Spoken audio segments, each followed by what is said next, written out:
ल गाइज आजको चाहिँ मेरो मिनी भ्लगमा खाना रेडी भएको अवस्था देखाउँछु। खाना रेडी गरेँ, खाना चाहिँ रेडी भयो। यो चाहिँ अचार बनाइयो, प्याज टमाटर धनियाँको चट्टा अचार बनाइयो। यो चाहिँ अब दाल रेडी हुँदैछ, दाल पनि पाकिसक्यो। सिमीको दाल चट्ट पारेर यसलाई सिमी पकाएर चाहिँ फेरि मिचिदिएको।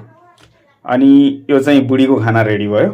बुढीले अलिकति साह्रो खाना खान्छन्, त्यही भएर बुढीलाई अलिकति पानी कम गरेर चामल पकाउनुपर्छ, साह्रो टक्क सुक्खा खाना। अनि यो चाहिँ आफूलाई रेडी भयो। म अलिकति रौँ फुलिसक्यो, बुढिसकाल लागेको हुनाले अलिकति मैले चाहिँ गिलो खाना खान्छु, त्यो भएर राइस चाहिँ यो गिलो पकाएँ मैले भात। अनि यो चाहिँ बुढीलाई अलिकति साह्रो भात पकाएँ। यो चाहिँ दाल अब करिबन रेडी भयो। अनि चाहिँ यो अचार रेडी भयो। अब एकछिनमा गाइस खाने हो।